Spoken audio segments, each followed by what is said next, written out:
رسولہ الکریم اما بعد اعوذ باللہ من الشیطان الرجیم بسم اللہ الرحمن الرحیم انما یرید اللہ لیذہب عنکم الرجس اہل البیت ویطہرکم تطہیرا صدق اللہ العظیم۔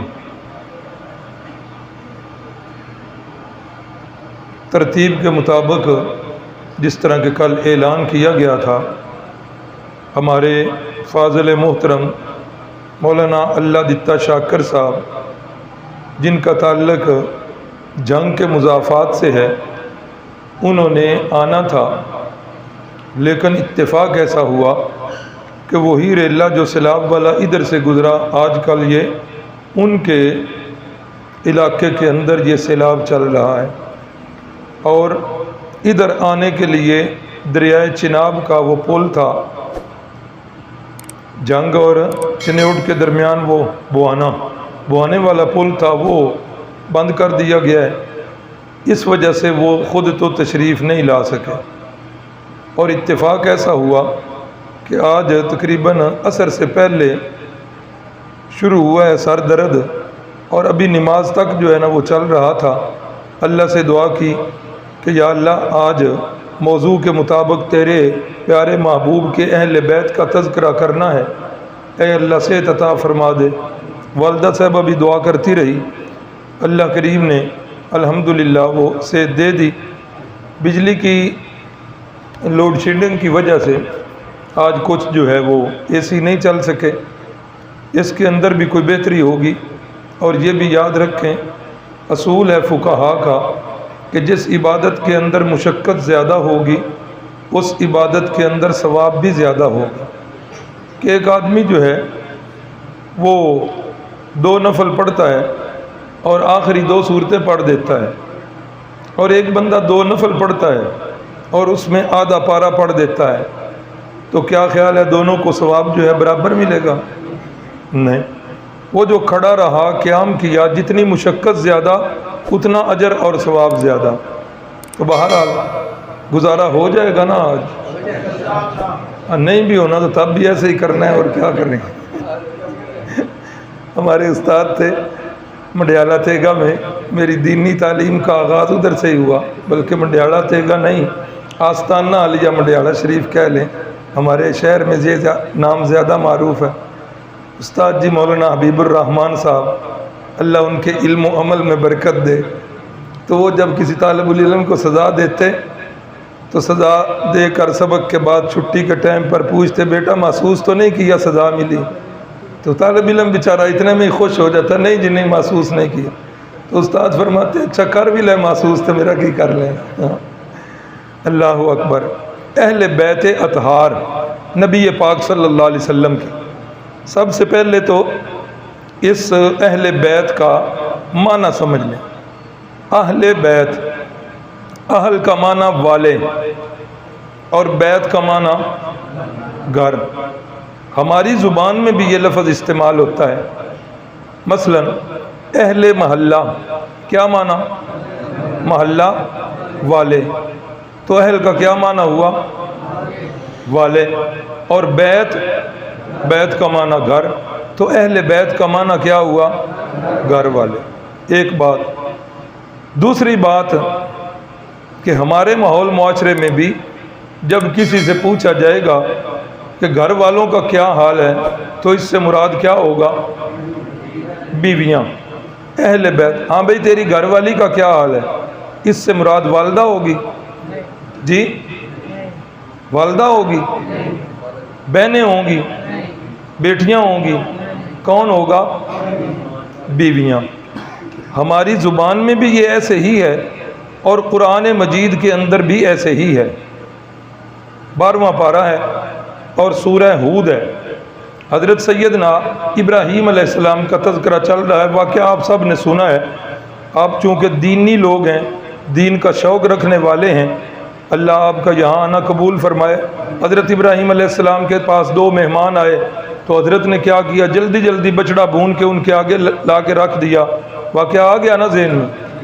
تو جس وقت نہیں کھایا تو حضرت پریشان ہوئے، فرشتوں نے کہا کہ پریشان نہیں ہونا، ہم جو ہے اللہ کے فرشتے ہیں، اور ہم اصل میں تو آئے ہیں حضرت لوط علیہ السلام کی بستی کو تباہ کرنے کے لیے، لیکن یہاں اللہ نے کہا ہے کہ حضرت ابراہیم علیہ السلام کو جاتے جاتے بیٹے کی خوشخبری دے دینا، بیٹے کی خوشخبری دے دینا۔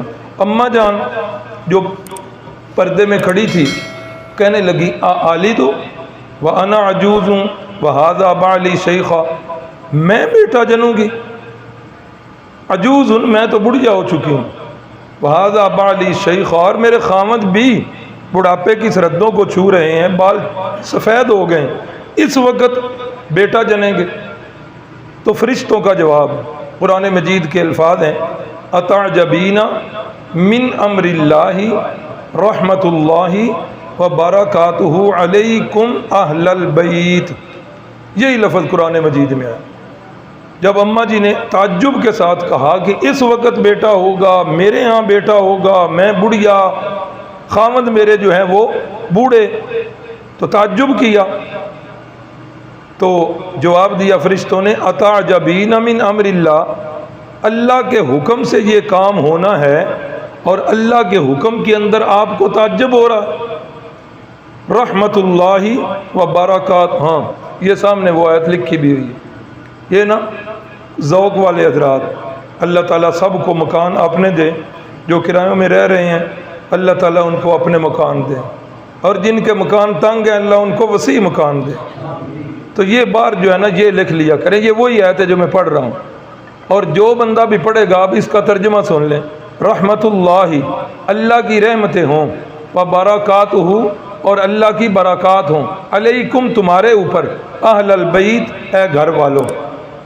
کتنا پیارا قرآنی جملہ کہ جو بھی پڑھے گا گھر والوں پر کیا ہوگی؟ اللہ کی رحمتیں بھی ہوگی اور اللہ کی طرف سے سلامتیاں بھی ہوں گی اور اللہ کی برکات بھی ہوں۔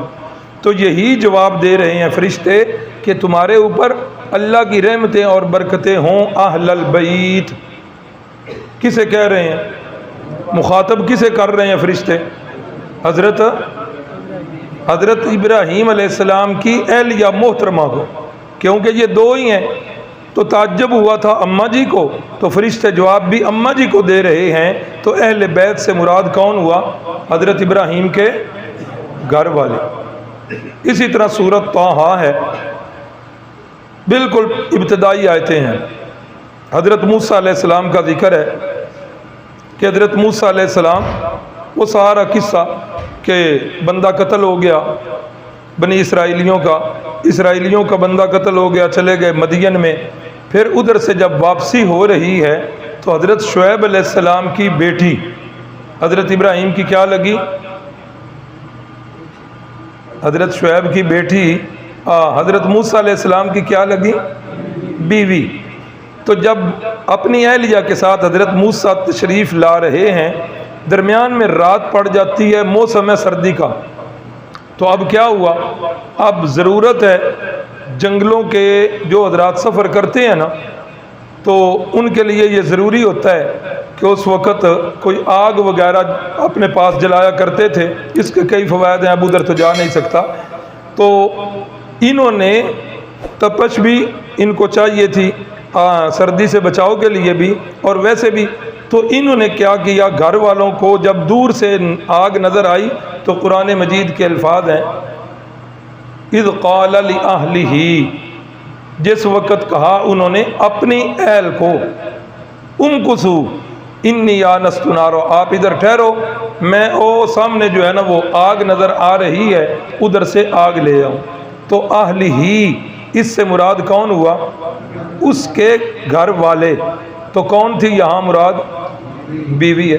اور بھی قرآن مجید کی آیات اس بات پر دلیل ہیں کہ جہاں بھی اہل بیت کا لفظ آتا ہے تو اس سے مراد کون ہوتا ہے؟ گھر والے۔ یہ جو آیت کریمہ میں نے ابتدا میں تلاوت کی ہے نا، یہ سورہ احزاب ہے، 21واں پارہ ختم ہو رہا ہے اور 22واں پارہ شروع ہو رہا ہے۔ یہ پورے کا پورا رکوع، جب اسلام کو وسعت مل گئی، مال غنیمت ڈھیر سارا آ گیا، ازواج مطہرات نے مطالبہ پیش کیا کہ اب تک تنگ دستی تھی، ہم بھی خاموش تھیں، ہاں اب جو ہے فراوانی ہو گئی ہے تو لہٰذا ہمارا خرچہ جو ہے وہ بڑھایا جائے۔ عورت کا ایک مزاج ہے، عورت جو ہے اپنے گھر کو صاف ستھرا رکھتی ہے، اس کی چیزیں بناتی ہے، بیچاری پیسے ضائع نہیں کرتی، گھر کی چیزیں، ہاں بیڈ شیٹیں لینی ہیں، ہاں ڈنر سیٹ پرانا ہو گیا ہے وغیرہ وغیرہ، تو یا رسول اللہ ہمارا اب خرچہ بڑھا دیا جائے۔ اللہ اکبر، تو دنیا کا مطالبہ کیا تو اللہ کو یہ بات پسند نہ آئی، یہ پورا رکوع جو ہے نازل ہو گیا، فرمایا یا ایھا النبی، اے میرے محبوب، قل لازواجک، اپنی بیویوں سے کہہ دیجیے، ان کنتن، یا ایھا النبی قل لازواجک ان کنتن تردن الحیات الدنیا وزینتها، اگر تمہارا ارادہ ہے دنیا کا مال لینے کا، دنیا کی زیب و زینت لینے کا، فتعالینا، ساریاں پھر آ جاؤ، امتعکن، میں تمہیں دنیا کا مال دیتا ہوں لیکن ایک شرط پر، اسرحکن سراحا جمیلا، پھر میرے گھر میں نہیں، مجھ سے طلاق لے کر تم نے فارغ ہونا، اور جتنا مال چاہیے میں اتنا مال دیتا ہوں۔ کیوں؟ اس لیے کہ ہو پیغمبر کا حرم اور طلب ہو جائے دنیا کے مال کی، اللہ کو یہ بات پسند نہ تھی۔ وَإِن كُنتُنَّ تُرِدْنَ اللَّهَ وَرَسُولَهُ، اور اگر تمہارا ارادہ ہو اللہ اور اس کے رسول کا، وَالدَّارَ الْآخِرَةَ، اور آخرت کے گھر کا، فَإِنَّ اللَّهَ أَعَدَّ لِلْمُحْسِنَاتِ مِنْكُنَّ أَجْرًا عَظِيمًا، پھر اللہ کریم نے تمہارے لیے بہت بڑا اجر تیار کیا ہے۔ پیچھے تھا قُل لِأَزْوَاجِكَ، اگلی آیت شروع ہو رہی یا نساء النبی من یأتی منکن بفاحشۃ مبینہ یضاعف لها العذاب ضعفین، اے نبی کی گھر والیو، تم میں سے اگر کوئی گناہ کا کام کرے گی تو تمہارا مرتبہ بڑا اونچا ہے، تمہارا مرتبہ اور مقام بڑا اونچا ہے، اگر تم سے گناہ کوئی نہ کوئی ہو گیا تو پھر کیا ہوگا؟ اللہ فرماتے ہیں تمہارا عذاب وہ بھی دوہرا ملے گا، وَكَانَ ذَلِكَ عَلَى اللَّهِ يَسِيرًا۔ پھر اس سے اگلی آیت یا نساء النبی، اے نبی کے گھر والیو، لستن کاحد من النساء، تمہارا مقام، تمہارا اور مرتبہ جہان کی عورتوں والا نہیں، تمہارا مقام بڑا اونچا مقام، لستن کاحد من النساء، نہیں ہو تم جہان میں سے کسی عورت کے ہم پلہ، تمہارا مقام اونچا ہے۔ آگے پھر اگلی آیت قرن فی بیوتکن، اللہ کی طرف سے حکم ہے قرن فی بیوتکن، اپنے گھروں میں ٹھہرنا ہے، لا تبرجن تبرج الجاہلیت الاولی، جاہلیت کی طرح باہر نہیں نکلنا بے پردہ ہو کر۔ دھیان کیجئے میری بہنیں مائیں بھی سن رہی ہیں، آج جو ہے لوگ سمجھ رہے ہیں کہ پردہ ترقی کی راہ میں رکاوٹ ہے، پردہ دقیانوسیت ہے۔ اللہ کا قرآن حکم دے رہا ہے، اللہ ازواج مطہرات کو کہ جن کے مقام اور مرتبے اونچے ہوں انہیں پھونک پھونک کر قدم رکھنا ہے، بے پردہ ہو کر گائیوں اور بھینسوں کی طرح، بھیڑ بکریوں کی طرح باہر نہیں نکلنا، یہ باہر بے پردہ ہو کر نکلنا یہ جاہلیت ہے۔ قرآن کہہ رہا ہے اقیمن الصلاۃ وآتین الزکاۃ واطیعن اللہ ورسولہ، نماز قائم کرتی رہنا ہے، زکوٰۃ دیتے رہنا ہے، اللہ اور اس کے رسول کی اطاعت کرتے رہنا ہے۔ آگے انما یرید اللہ، بے شک اللہ کا ارادہ ہے، اللہ ارادہ کرتا ہے، لیذھب عنکم الرجس اہل البیت، اللہ ارادہ کرتا ہے کہ گندگی تم سے دور لے جائے، تمہیں گندگی سے بالکل الگ کر دے، تم پاکیزہ ہو، اللہ نے تمہیں پاکیزہ ماحول کے اندر رکھنا ہے، وَيُطَهِّرَكُمْ تَطْهِيرًا، اللہ تمہیں پاک صاف رکھنا چاہتا ہے۔ لہذا پہلی بات کہ گناہ کا کوئی کام نہیں کرنا، اگر کرو گی تو دوہرا عذاب ملے گا، اور پیغمبر سے دنیا کا مطالبہ نہیں کرنا، اگر دنیا کا مطالبہ کرنا ہے تو پھر پیغمبر کے گھر میں نہیں رہنا۔ یہ اس آیت کا سیاق و سباق ہے۔ یہ کچھ چیزیں میں نے بتا دیں، یہ یاد رکھیے کہ اسلام جس وقت دن بدن پھیل رہا تھا نا، رسول اللہ صلی اللہ علیہ وسلم، یہ سیرت کورس میں آگے چل کے خود آ بھی جائے گا، اب اشارہ ہی کروں گا، تفصیل نہیں ہوگی۔ رسول اللہ ہجرت کر کے کہاں تشریف لائے؟ مدینہ طیبہ۔ یہاں پر یہود کا بسیرا تھا، اور کل پرسوں کے سبق میں بات ہوئی، کل کے سبق میں، کہ مشرکین مکہ جو مذہبی سوالات پوچھا کرتے تھے اور اللہ کے نبی کو پریشان کیا کرتے تھے، تو وہ کن سے پوچھتے تھے؟ یہود مدینہ سے۔ کیا مطلب؟ کہ یہ ادھر کے گدی نشین بنے ہوئے تھے، گدی نشین تھے، اور لوگوں کا، آس پاس کے لوگوں کا ان پر بڑا اعتماد تھا۔ اب جب رسول اللہ صلی اللہ علیہ وسلم کی بعثت ہوئی، ان کی گدیاں ختم، ان کے نذرانے ختم، وہ جو نبوت چلی آ رہی تھی حضرت اسحاق علیہ السلام سے، ان کے خاندان کے اندر وہ نبوت اور رسالت بھی ختم، دنیا کی سرداری بھی ختم، دین کی سرداری بھی ختم۔ سب سے زیادہ قلق جو ہوا رسول اللہ صلی اللہ علیہ وسلم کی بعثت کا، تو وہ یہودیوں کو، یہودیوں کے اندر انہوں نے پھر بڑے ہی جو ہے نا انتقام لینے کی کوشش کی ہے۔ بہرحال تو یہودیوں کے اندر ایک بندہ تھا جس کا نام تھا عبداللہ بن سبا، کٹڑ یہودی تھا۔ اب اس نے جب دیکھا کہ میں اب یہودی رہتے ہوئے کوئی اسلام کی خدمت نہیں، یہودیت کی کوئی خدمت نہیں کر سکتا، تو اس نے لبادہ اوڑا اسلام کا، اوپر سے کلمہ پڑھ لیا، اندر سے یہ بے ایمان یہودی ہی رہا۔ اور پھر اس نے آگے چل کر وہ کام کیے، یہ ایک لمبی تاریخ ہے۔ اسی نے اوپر سے مسلمان ہونے کا دعویٰ کر کے پھر اسی نے مسلمانوں کے اندر بڑے بڑے جو ہے نا غلط فہمیاں پیدا کی۔ اس بے ایمان کی غلط فہمیوں کی وجہ سے حضرت عثمان غنی کو شہید کیا گیا۔ حضرت عثمان غنی پر جتنے لوگوں نے بھی جو اعتراضات بھی کیے، یہ کوئی بھی نیا اعتراض نہیں، یہ سارے وہی اعتراضات ہیں جو عبداللہ بن سبا اس نے کیے تھے، اور آج وہی گھسے پٹے جو ہیں نا وہ اعتراضات حضرت عثمان غنی پر آج بھی لوگ کر رہے ہیں۔ اللہ اکبر۔ پھر اسی بے ایمان کی سازشوں سے یہ دو جنگیں جو مسلمانوں کی ہوئیں، جنگ جمل اور جنگ صفین، یہ بھی اسی وجہ سے۔ اب اس بندے نے چونکہ اسلام کا لبادہ اس نے اوڑھا تھا، اس نے اپنے اوپر حضرت سیدنا علی المرتضیٰ کی محبت کا لیبل لگا لیا۔ اس وقت نا شیعہ کا معنی ہے گروہ، حضرت علی کا گروہ، حضرت امیر معاویہ کا گروہ، یہ گروہ کہلاتا شیعان علی، اور یہ گروہ کہلاتا شیعان معاویہ، شیعان عائشہ۔ تو یہ شیعہ کا معنی گروہ، تو یہ حضرت عائشہ صدیقہ کا گروہ، یہ حضرت علی کا گروہ۔ پھر اسی بندے نے سب سے پہلے اس امت کے اندر یہی بیج بویا کہ ہر پیغمبر کا جو ہے وہ ایک وصی ہوتا ہے۔ جس طرح حضرت موسیٰ علیہ السلام کے بھائی حضرت ہارون تھے، تو حضرت ہارون حضرت موسیٰ کے بعد نبی بنے، تو خلافت حق تھا سیدنا علی المرتضیٰ رضی اللہ تعالیٰ عنہ کا، تو لہٰذا ان کا حق چھیننا گیا۔ ابو بکر، عمر، عثمان، انہوں نے حضرت علی کا حق چھینا۔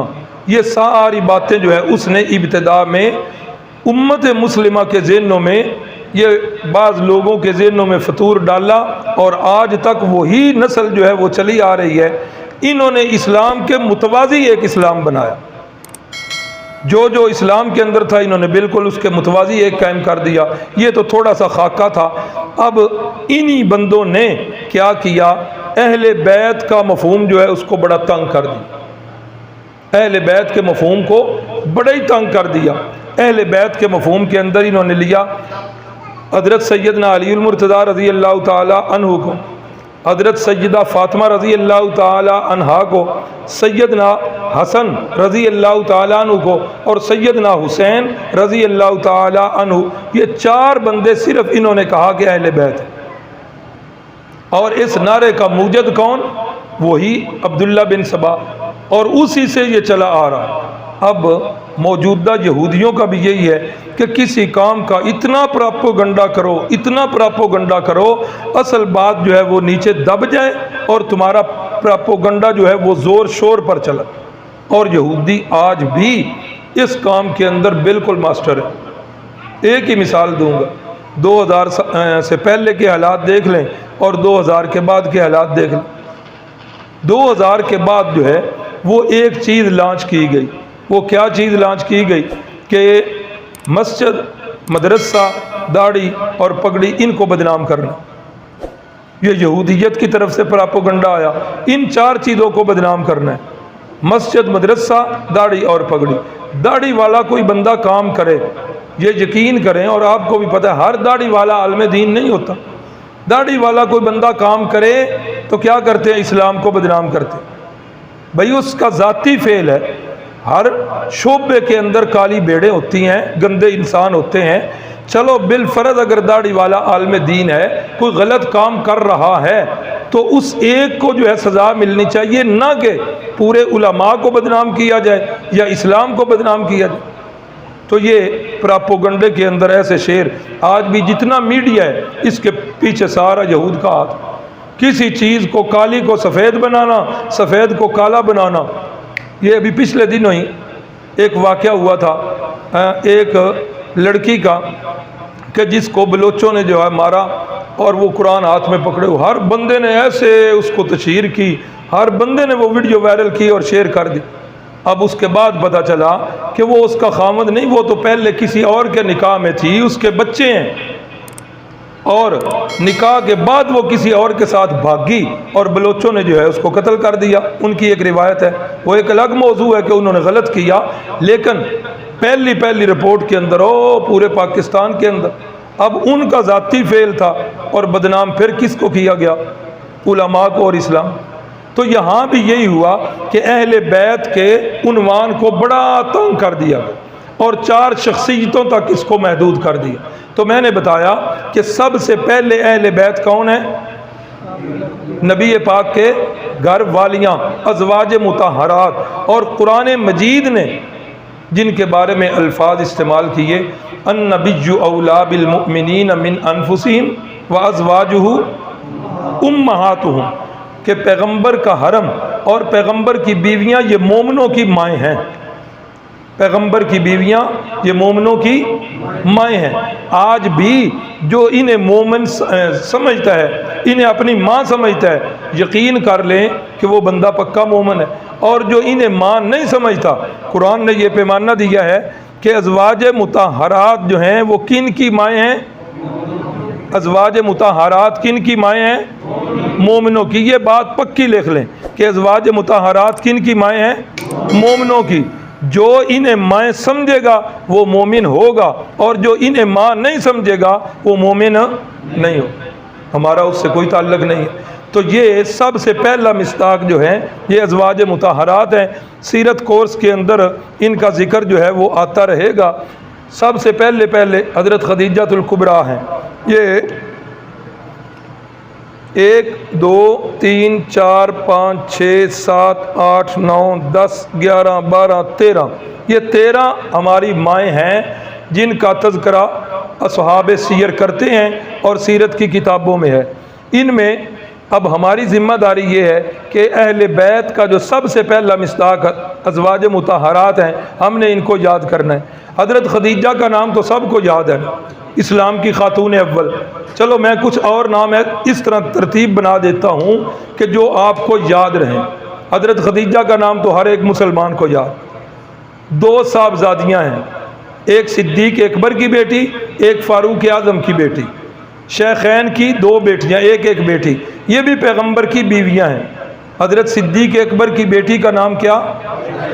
حضرت عائشہ، اور حضرت عمر کی بیٹی کا نام حضرت حفصہ، یہ نیچے نام لکھا ہے۔ تو یوں یاد کر لیں کہ 2 جو ہیں وہ صاحبزادیاں ہیں، ٹھیک ہے۔ 2 جو ہیں زینب کے نام سے ہیں، ان کو بھی یاد کر لیں، ایک زینب بنت جاش ہیں اور ایک زینب بنت خزیمہ ہیں۔ کتنے ہو گئے نام؟ کیوں جی؟ 5۔ 2 صاحبزادیاں اور 2 زینب۔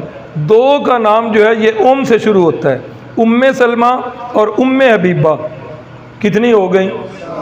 7 تو یاد ہو گئیں، باقی جو ہے وہ بھی حضرت سودا ہیں، حضرت صفیہ ہیں، حضرت ریحانہ ہیں، حضرت میمونہ ہیں، حضرت جویریہ ہیں اور حضرت ماریہ قبطیہ ہیں۔ یہ ساری کی ساری جو ہیں یہ ازواج مطہرات، یہ اہل بیت نبی ہیں۔ قرآن مجید نے جو اہل بیت کا لفظ بولا 22ویں پارے کے پہلے صفحے پر، وہ انہی کے لیے لفظ بولا ہے کہ جو پیغمبر کی بیویاں ہیں، انما یرید اللہ لیذھب عنکم الرجس اہل البیت، تو قرآن نے اہل بیت ان کے لیے لفظ بولا، یہ تو اصل ہو گیا۔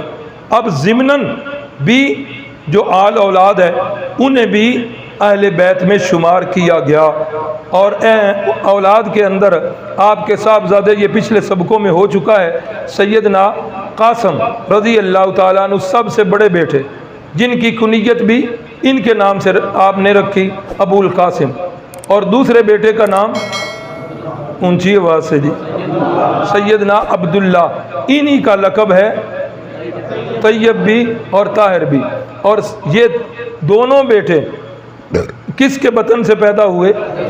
حضرت خدیجہ رضی اللہ تعالی عنہا کے بطن سے۔ اور تیسرے صاحبزادے کا نام ہے حضرت ابراہیم، اور حضرت ابراہیم کی والدہ کون ہے؟ سیدہ ماریہ قبطیہ، جو سب سے نیچے ہیں۔ ابراہیم سب سے نیچے والی ہماری اماں جان، ان کے بیٹے، اور اوپر والے دونوں بیٹے حضرت خدیجہ الکبریٰ کے، تو یہ صاحبزادے بھی اہل بیت میں ہیں۔ آپ کی صاحبزادیاں، آگے چلے جائیں تیسرے نمبر پر، صاحبزادیاں کتنی ہیں؟ 4۔ حضرت زینب، ام کلثوم، رقیہ اور فاطمہ الزہرا، یہ 4 صاحبزادیاں ہیں۔ حضرت سیدہ زینب کا نکاح کس سے ہوا؟ ان کے برابر میں لکھے ہوئے ہیں، حضرت ابو العاص کے ساتھ۔ اور حضرت رقیہ اور حضرت ام کلثوم، ان دونوں کا نکاح کس سے ہوا؟ حضرت عثمان غنی سے۔ اور حضرت سیدہ فاطمہ الزہرا، ان کا نکاح کس سے ہوا؟ سیدنا علی المرتضیٰ سے۔ تو بیٹیاں 4 اور داماد کتنے ہو گئے؟ 3، اس لیے کہ حضرت عثمان کے عقد میں 2 بیٹیاں تھیں۔ یہ اوپر والی لائن ہو گئی۔ اب نیچے آ جائیں نواسے، آپ صلی اللہ علیہ وسلم کے نواسے جی 1 2 3 4 5 نواسے ہیں۔ سب سے اوپر میں نے نام لکھا ہے سیدنا علی ابن ابی العاص، تو یہ کس کے بیٹے ہوئے ہماری؟ حضرت سیدہ زینب، جن کا نکاح ابو العاص سے ہوا تھا، ان کے بطن سے سیدنا علی بن ابی العاص۔ اور دوسرے نواسے ہیں سیدنا عبداللہ بن عثمان، تیسرے نواسے ہیں سیدنا حسن، چوتھے نواسے ہیں سیدنا حسین، اور 5ویں نواسے ہیں سیدنا محسن ابن علی۔ تو یہ تینوں نیچے والے نواسے جو ہیں، یہ کس کے بطن سے؟ اماں جان حضرت فاطمہ الزہرا کے بطن سے۔ آگے نواسیاں آ جائیں، 4 نواسیاں ہیں۔ بڑی بڑی نواسی سیدہ امامہ، یہ کن کی بیٹی ہیں؟ ابو العاص کی اور سیدہ زینب کی۔ اور سیدنا زینب، ام کلثوم اور رقیہ، یہ تینوں کس کی بیٹیاں ہیں؟ حضرت علی کی اور اماں جان فاطمہ الزہرا۔ کتنا پیار بہنوں کا آپس میں کہ اپنی بیٹیوں کے نام بھی اپنی بہنوں کے نام پر رکھے۔ فاطمہ الزہرا کے علاوہ 3 بہنیں تھیں نا، تو وہ تینوں ہی نام ادھر آ گئے۔ تو اب یہ سارا جو ہے اہل بیت نبی کا شجرہ آپ حضرات کے سامنے رکھ دیا گیا۔ اب سوال یہ ہے، ایک تو آپ نے ان کو یاد کرنا ہے، کوشش کریں ان کو یاد کرنے کی۔ ہماری مائیں ہیں نا، تو ماؤں کے نام سب بیٹوں کو آنے چاہیے کہ نہیں آنے چاہیے؟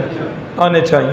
تو یہ نام جتنے زیادہ سے زیادہ، اور کم از کم یہ جو تھوڑے تھوڑے نام ہیں، یہ تو ضرور یاد کریں کہ بیٹیوں کے نام جو ہیں وہ ضرور آنے چاہیے، بیٹے کا نام آنے چاہیے، نواسے اور نواسیاں ان کے نام آنے چاہیے۔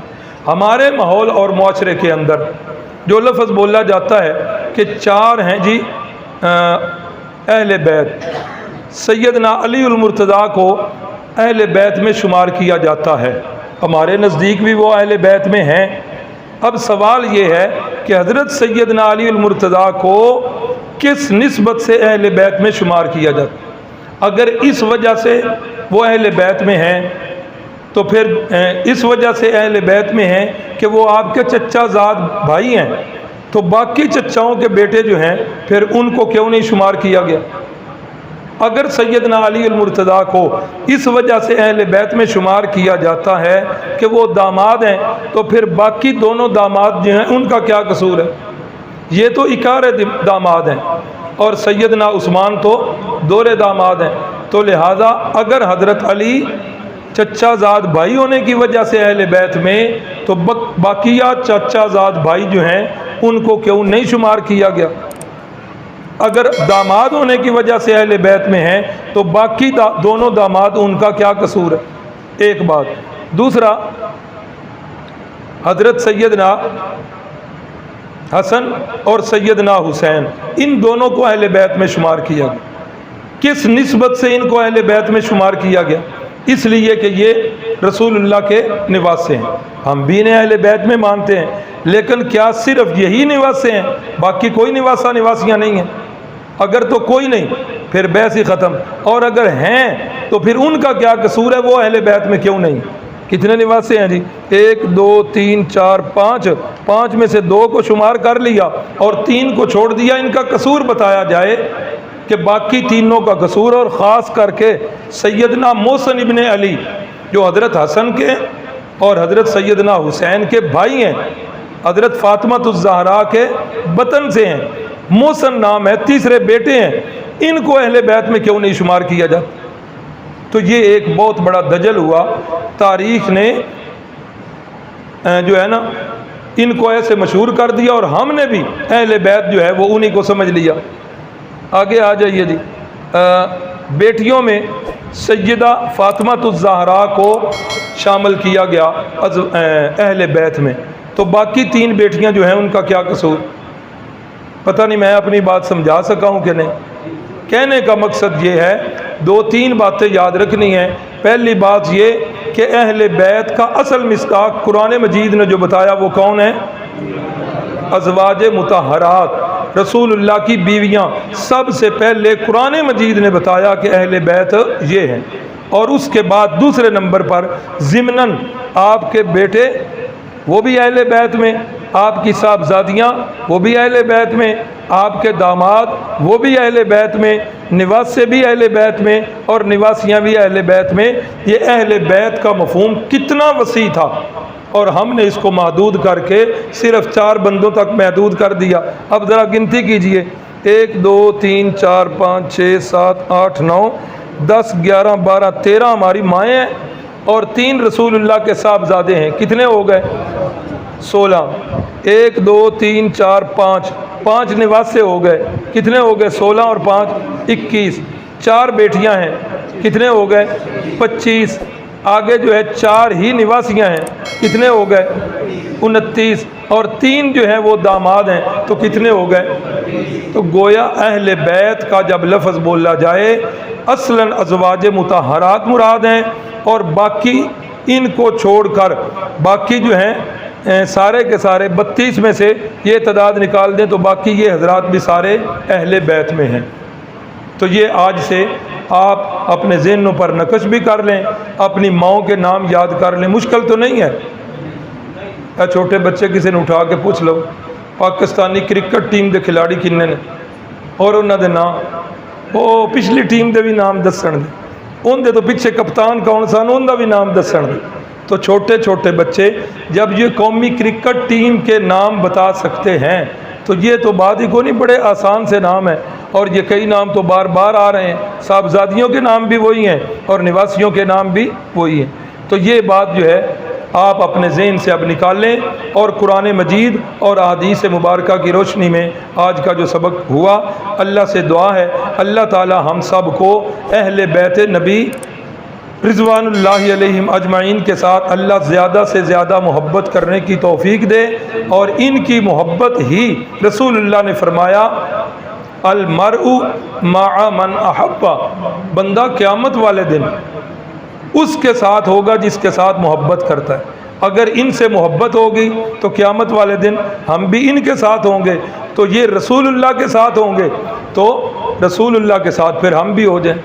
مولانا روم ہے نا، اس امت کے بہت بڑے عالم فلسفی ہیں، درویش صوفی ہیں، تو مولانا روم نے ایک واقعہ لکھا ہے۔ وہ لکھتے ہیں کہ ایک دن سیدہ فاطمہ الزہرا نے اماں جان عائشہ صدیقہ سے پوچھا کہ اماں جان شان کس کی زیادہ ہے، میری زیادہ ہے یا آپ کی زیادہ ہے؟ اللہ اکبر۔